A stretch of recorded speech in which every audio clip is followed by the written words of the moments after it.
하나님의 은혜와 평안이 여러분 심령과 가정 가운데 늘 함께 하시기를 기원합니다. 1890년 1월 26살의 젊은 나이로 우리나라에 와서 45년 동안 선교하신 귀한 선교사님 한 분 계십니다. 사무엘 마펫이라는 미국인 선교사입니다. 우리말 이름은 마포삼열 그렇게 지었습니다. 이분이 우리나라에서 선교사로, 목회자로, 교육가로, 그리고 당시는 일제 강점기였기 때문에 독립운동가로 신사참배 반대하면서 우리나라를 정말 사랑하신 분입니다. 나중에 독립운동 신사참배 참여했다가 일본에 의해서 추방당해 미국에서 돌아가시고, 내 유해는 나는 내 사랑하는 한국 땅에 묻히고 싶다고 해서 한국으로 다시금 모시고 안장된 그런 귀한 선교사님이십니다. 이분의 일화 가운데 대표적인 일화 하나가 있습니다. 이분이 평양을 중심으로 평안도, 함경도에서, 이 황해도에서 주로 사역을 하셨는데, 지구진 청년들이 선교사님 집에 돌을 던지는 일이 있었습니다. 한 청년이 주도하고 친구들과 함께 돌을 던지는데 반응이 별로 없습니다. 두고 보자, 언젠가 내가 이 선교사 골탕 먹이겠다. 근데 마침 며칠 지나 선교사님이 장터에서 복음을 전하고 설교를 하는 모습을 보게 됩니다.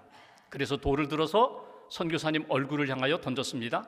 돌이 턱에 정통 맞았습니다. 피를 쏟으면서 쓰러졌습니다. 사람들이 돌 던진 그 청년 붙잡아야 된다고 놔두시라고 결국 그 청년은 사라지고 선교사님은 치료를 받게 됩니다. 그리고 며칠 지났는데 그 청년이 선교사님을 찾아왔습니다. 잘못했다는 것입니다. 용서해달라는 것입니다. 그때 선교사님이 이렇게 말씀하십니다. 나는 이미 용서했습니다. 예수님 믿으세요. 예수 믿고 구원받으세요. 이 청년이 선교사님의 사랑과 그 용서에 감동해서 이제 예수님을 믿게 되고 평양신학교에 가게 되고 목사가 됩니다. 그리고 제주도 땅에 가서 선교 개척하는 그런 선교사가 됩니다. 이분이 유명한 이기풍 목사님이십니다. 마포삼열 선교사님과 이기풍 목사님, 선교사님의 만남이 그렇게 시작되었다. 이 마포삼열 선교사님의 그 선교 사역 가운데 그때 돌에 맞아서 난 그 흉터, 상처가 선교 활동에 많은 도움이 되었다는 것입니다. 미국에 갔어요. 안식년에 선교 보고를 합니다. 중보기도 제목을 나눕니다. 그리고 기도해달라고 사람들이 많이 모였어요. 특별히 잘 알지도 못하는 그 조선 땅에서 복음을 전하다가 선교하다가 돌에 맞았는데 선교사님 얼굴에 난 상처, 흉터를 보면서 성도들이 은혜도 받고 감동도 얻었다는 것입니다. 우리가 인생을 살아가면서 몸에 한두 개의 상처, 흉터는 가지고 있습니다.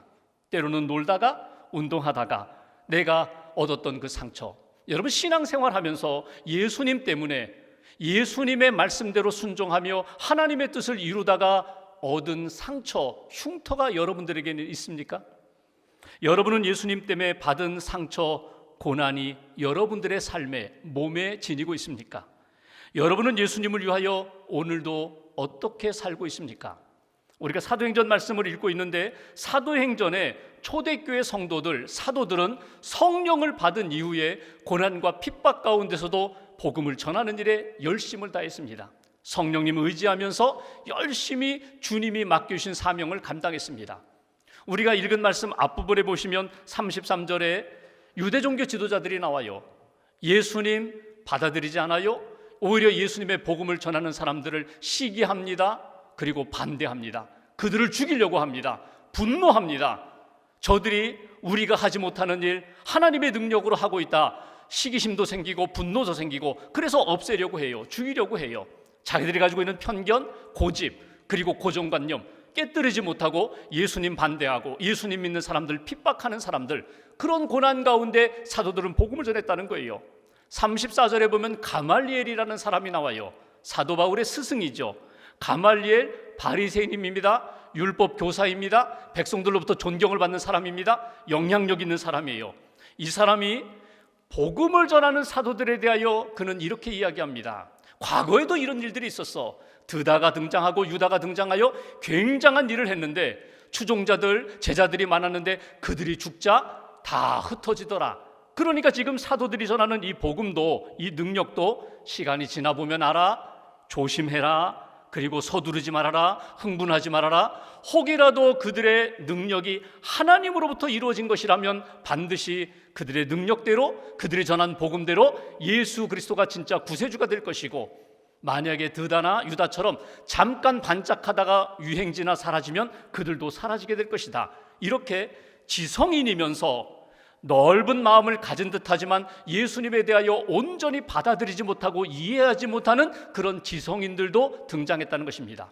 반대하는 사람들, 그리고 이해할 듯하지만 믿을 것 같지만 믿지 않는 사람들을 앞에 두고 끊임없이 복음을 전했던 그 사도들, 초대교회 성도들, 성령의 사람들, 그들은 어떻게 살았을까? 고난과 핍박 가운데서 그들은 그 고난을 어떻게 이해했을까? 그 고난 속에서 그들은 어떤 믿음의 삶을 우리에게 보여주고 있는가? 오늘 말씀을 통하여 특별히 성령 강림주일, 웨슬리 회심 기념주일에 다시 한번 나의 신앙을 돌아보며 하나님이 원하시는 믿음의 사람의 모습, 성령의 사람의 모습이 무엇인지를 다시 한번 확인하고 붙잡기를 주님의 이름으로 기원합니다. 40절 말씀을 보겠습니다. 한 절 같이 봉독합니다. 그들이 옳게 여겨 사도들을 불러들여 채찍질하며 예수의 이름으로 말하는 것을 금하고 놓으니. 지금 가말리엘이 야 서두르지 말아라, 야 너무 서두르지 말고 조심해라, 이들이 진짜 하나님의 능력으로 나타나는지 두고 보자. 일리가 있어요. 그러니까 유대 종교주자들이 어떻게 했는가 하면 사도들을 놓아주었다는 거예요. 놓아줄 때 두 가지를 행하면서 놓아줍니다. 하나는 채찍질하고 또 하나는 예수의 이름으로 아무 말도 하지 말라고 함구령을 내리면서 놓아줬다는 거예요. 여기 채찍질이라는 것은 매 한두 대 때리고 놓아준 정도가 아니라 율법에 나오는 대로 40에 하나 감한 39대의 매를 치고 온몸이 피투성이가 되는 그런 상태로 풀어주면서 예수의 이름으로 다시는 말하지 마, 예수의 이름 증거하지 마, 복음 증거하지 마, 이러면서 풀어줬다는 거예요. 오늘 여기에서 고난과 핍박 가운데서 믿음을 지켰던 그들의 신앙의 모습을 보면서 우리가 붙들어야 할 믿음의 교훈이 있어요.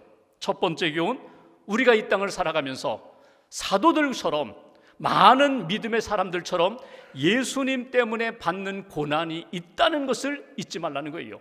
이건 전적으로 믿음 때문에 얻는 고난입니다. 예수님 때문에 받는 고난이 우리의 삶 가운데 있다, 인정하라는 거예요. 예수 믿지 않았다면, 예수님을 증거하지 않았다면, 하나님의 의를 지키고 하나님의 말씀과 비전을 붙들지 않으면 내가 경험하지 않을 수 있는 그런 고난인데, 예수님 때문에 얻는 그 고난을 내 삶에 나타난다, 인정하라는 것입니다. 예수님이 우리에게 주신 말씀, 하나님이 우리에게 주신 비전, 믿음을 지키며 복음을 증거하면서 당연히 우리 삶 가운데 나타나는 고난, 흔들리지 말아라, 낙심하지 말아라. 그 고난 가운데 믿음을 지키며 하나님의 뜻을 이루라고 오늘 우리에게 당부하십니다. 바울 서신 고린도후서 11장 24절에 보면 바울이 이런 이야기를 해요. 내가 예수 그리스도 복음을 전하다가 유대인들에게 40에 하나 감한 매를 5번이나 맞았다. 여러분, 더 패션 오브 더 크라이스트라는 영화 보셨죠? 채찍 끝에다가 동물뼈라든가 쇠붙이를 붙여가지고 채찍에 맞으면 살집이 뜯겨나가는 그런 40에 하나 감한 39대의 매를 5번이나 맞고, 굶주림이라든지 사람들도 모욕을 당하고 오해를 받고 배를 타고 가다가 파손하고, 이런 고난, 예수님 때문에 겪는 고난을 나는 수도 없이 당했다고 바울이 고백하는 것을 보게 됩니다. 여러분, 바울뿐이겠습니까? 우리가 부족하고 연약하지만 우리의 인생에도 예수님 때문에, 믿음 때문에 당하는 고난이 적지 않아요. 뭐 크고 위대한 고난은 둘째치고 아주 작은, 자존심 상하게 하고 모욕당하고 사람들로부터 손가락질 받는 그런 일들을 만날 때마다 내가 내려놓고 싶어요. 떠나고 싶어요. 믿음 뭐 그냥 내려놓지 뭐, 잠깐 믿음 접어두고 나도 인간적으로 대항하지 뭐, 이러고 싶을 때가 많다는 거예요. 근데 사도들은 어떻게 했는가? 성령의 사람은, 믿음의 사람은, 예수님의 제자는 그 고난을 믿음으로 잘 받아들이며 그 믿음 안에서 하나님이 이루시고자 하는 그 뜻 흔들리지 말고 하나님의 뜻이 이루어질 때까지, 영혼의 구원의 역사가 나타날 때까지, 하나님 나라 세워질 때까지 그 길을 걸어가라. 우리 한국의 믿음의 선조들 가운데 순교자들이 많이 계십니다. 그 가운데 최인규라는 권사님이 계세요. 이분은 강원도 분이에요. 삼척에서 살았던 분이에요. 이분이 당시 일제 강점기 때에 아내가 먼저 세상을 떠나고 술에 취해서 늘 살았어요. 그러다가 어느 분이 예수님을 전해주셔서 예수님을 믿었어요. 그리고 권사님이 되셨어요.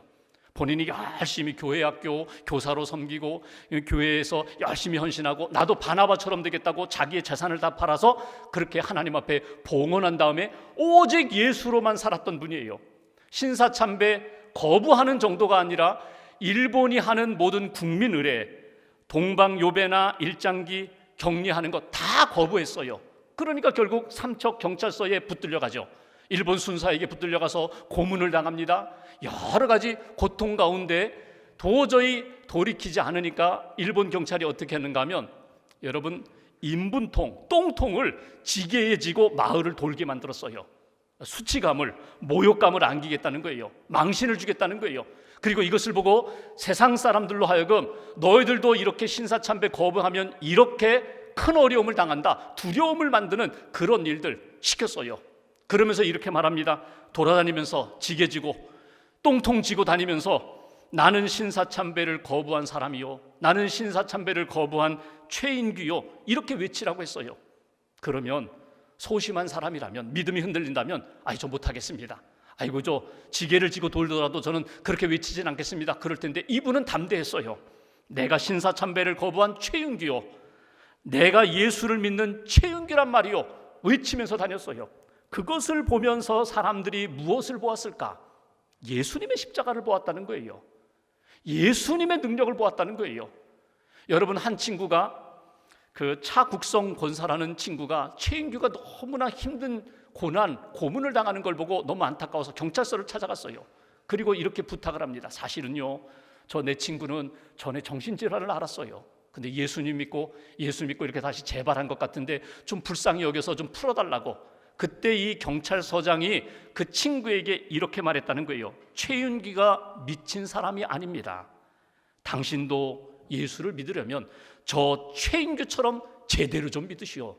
오히려 망신을 당하고 왔다는 거예요. 끝까지 감옥 안에서 신사참배 거부하고 동방요배, 창씨계명, 황국신민서사 낭송 다 거부하고 순교, 순국한 분이 바로 최인규 권사님이세요. 여러분, 신사참배하면서도 창씨계명한 분들이 많았습니다.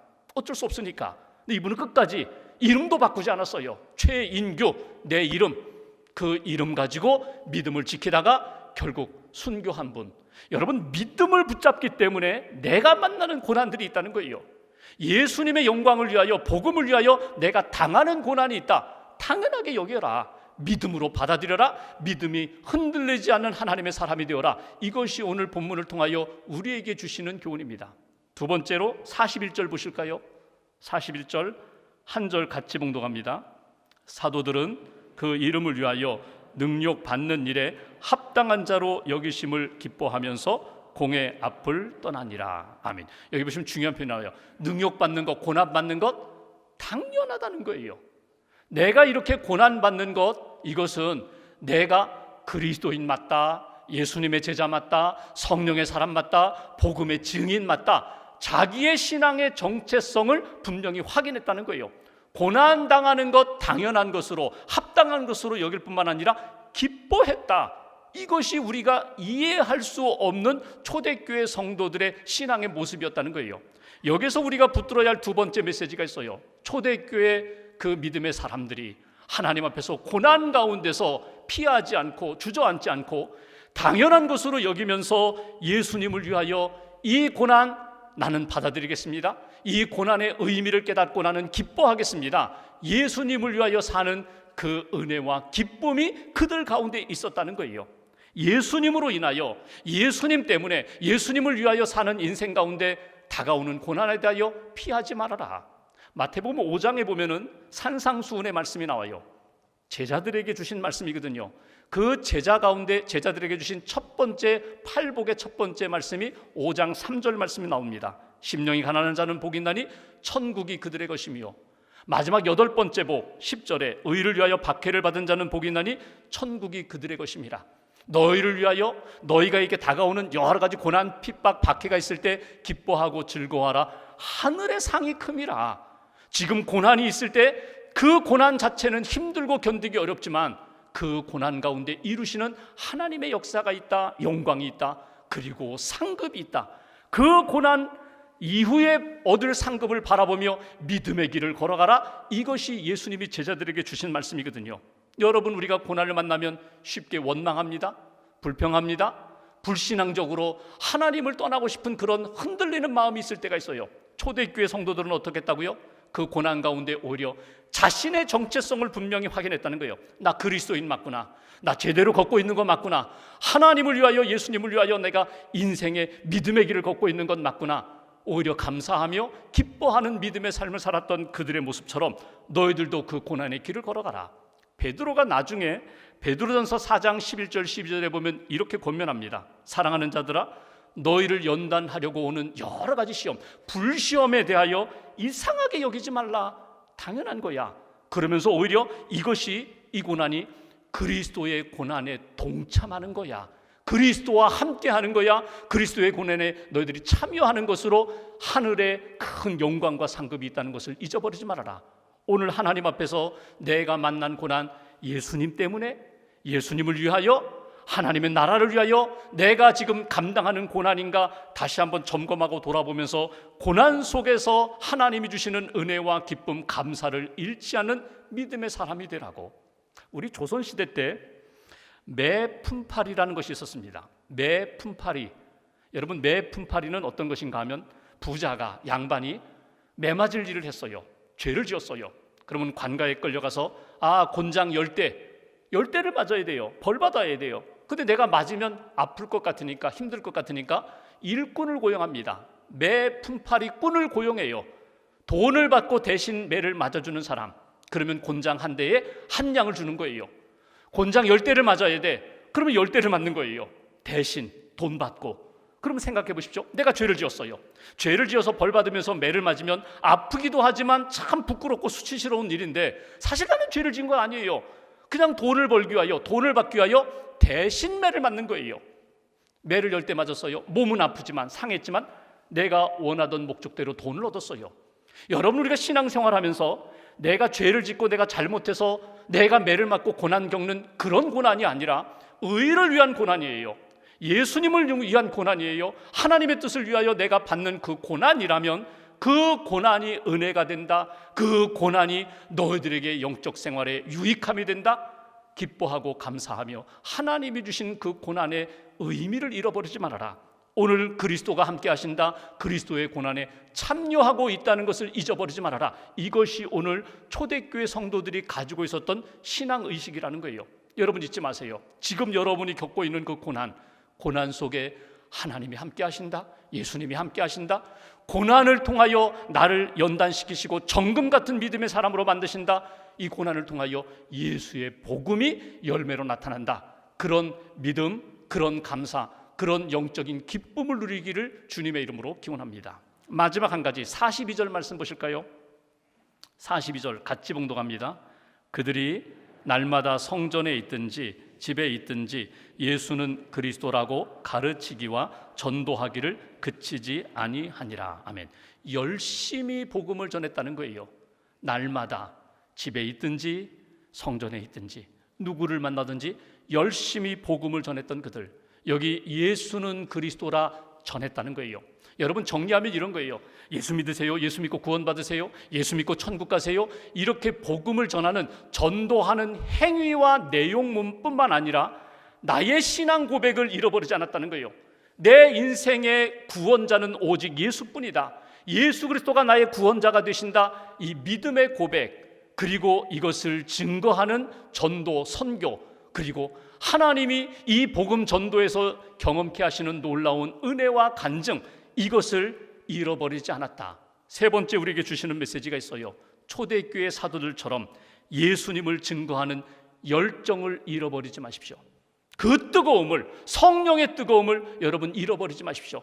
내게 복음을 주셨고 내게 구원의 은혜를 주셨는데 이거 잃어버리지 않겠습니다. 날마다 시간 구별하지 마세요. 어느 날 복음 전하고 나머지는 그냥 편안하게, 아닙니다. 날마다 매일매일 성전에 있든지 믿음의 사람들과 함께 있든지 아니면 집에 있든지. 우리 집에 있는 사람들 사실 전도하기 참 어려워요. 그런데 어떻게 보면 참 쉬워요. 왜냐하면 내가 가지고 있는 믿음의 고백을 끊임없이 고백하면서 믿음의 삶을 보여주시면 돼요. 예수 믿으니까 내가 이렇게 달라졌다. 예수 믿으니까 이렇게 변화되었다. 예수 믿으니까 힘을 얻었다. 예수 믿고 하나님의 은혜, 성령님의 역사를 받으니 내가 이렇게 성장하고 성숙해졌다. 보여주면 가족들이, 친구들이, 이웃들이 나를 통하여 예수님을 만나고 예수님께 나오는 그런 역사가 나타나게 될 것이다. 로마서 10장에 보면은 바울이 이렇게 고백합니다. 10장 10절에 사람이 마음으로 믿어 의에 이르고 입으로 시인하여 구원에 이른다고. 날마다 고백하는 거예요. 예수님이 나의 구원자가 되십니다. 그리스도가 되십니다. 예수님의 삶을 살아야 합니다. 예수님의 제자가 되어야 합니다. 성령의 사람이 되어야 합니다. 오늘 존 웨슬리 목사님 회심 기념 주일인데 웨슬리 목사님이 성령 체험하며 그 이후에 성령의 사람으로 사셨거든요. 성령을 받고 구원의 확신을 가지고 살아가는 데 있어서 내 신앙생활이 성장하고 성숙해 되는 데 있어서 꼭 필요한 것이 있어요. 웨슬리 목사님이 보여주신 것처럼 성령 체험한 이후에 그가 말을 타고 다니면서 온 세상, 온 세계가 나의 교구다. 가는 곳마다 복음을 전하셨거든요. 그런데 성도들에게 부탁하는 것이 있습니다. 구원만 받은 것이 아니라 구원받은 사람은 성장해야 된다. 성숙해져야 된다. 그리스도를 닮아 성화에 이루어야 된다. 성화에 이르러야 된다. 그 비결이 무엇일까? 말씀으로 훈련받는 것, 성경 공부하는 것, 기도 생활하는 것 다 중요해요. 근데 꼭 한 가지 놓치지 말아야 할 것이 있는데 그것이 뭐냐면 예수님을 전하는 거예요. 예수님을 전하면서 내 믿음이 성장하는 거예요. 예수님을 전하면서 영혼이 구원받는 것을 보면서 살아계신 하나님을 체험하는 거예요. 영혼 구원, 복음 전파의 역사가 내 믿음을 더 성장시킨다, 성숙하게 만든다. 성령 의지하면 가능하다는 거예요. 성령 의지하면 어느 곳에서든지 예수님을 증거하는 열정을 잃어버리지 않을 수 있다. 여러분 잘 아시는 음악가 핸델이라는 음악가가 있어요. 메시아를 지어서 유명한 그 작곡가인데 사실 작곡가로도 유명하지만 오르가니스트거든요. 오르간 연주를 참 잘했어요. 어느 모임에서 연주를 했습니다. 연주를 했더니 한 청년이 찾아와서요. 선생님은 10손가락으로 그리고 페달 2발로 연주하는데 천사의 연주 같습니다. 천상의 음악을 듣는 것 같습니다. 참 감동 얻었습니다. 그랬더니 핸델이 그 청년에게 이렇게 얘기했어요. 잘못 봤어. 내가 10손가락 2발로 열심히 오르간 연주하는 것 같지만 사실은 손과 발만이 아니라 나는 온 몸과 마음을 다하여서 연주하네. 마음을 다하여, 뜻을 다하여, 힘을 다하여, 심지어 이 시간에는 내 생명, 목숨을 걸고 하나님이 연주를 통하여 하나님 영광 받아주세요. 하나님이 연주를 듣는 많은 사람들의 마음이 열리고 주님의 음성을 듣게 해주세요. 은혜를 받게 해주세요. 온 몸과 마음을 다하여 연주할 때에 하나님의 은혜가 나타나는 거야. 여러분 누구를 사랑하세요? 정말 그 영혼 구원하기를 원하세요? 그러면 몇 번 이렇게 기도하고 던지는 것이 아니라 정말 온 몸과 마음을 다하여 그 영혼 사랑하며 그 영혼 인도하는 일에 전심전력하는 예수의 사람, 성령의 사람으로 하나님의 은혜를 경험하는 그런 역사가 여러분 가정의 달 5월을 마무리하면서 우리 가족들, 친구들, 우리의 이웃들을 바라보면서 그 열정, 그 은혜 놓치지 마시라는 거예요. 말씀을 마무리하면서 지금도 예수의 복음을 반대하는 사람들이 있어요. 다음에 믿을게요. 다 알고 있어요. 이렇게 회피하는 사람들도 있어요. 사람들의 반응이나 주변의 상황이 아니라 오직 예수 그리스도의 복음을 붙잡고 성령 의지하며 땅끝까지 주의 복음 증거할 수 있는 날마다 주님의 은혜와 성령의 역사를 체험하는 저와 여러분들의 삶이 되시기를 주님의 이름으로 기원합니다. 기도하겠습니다.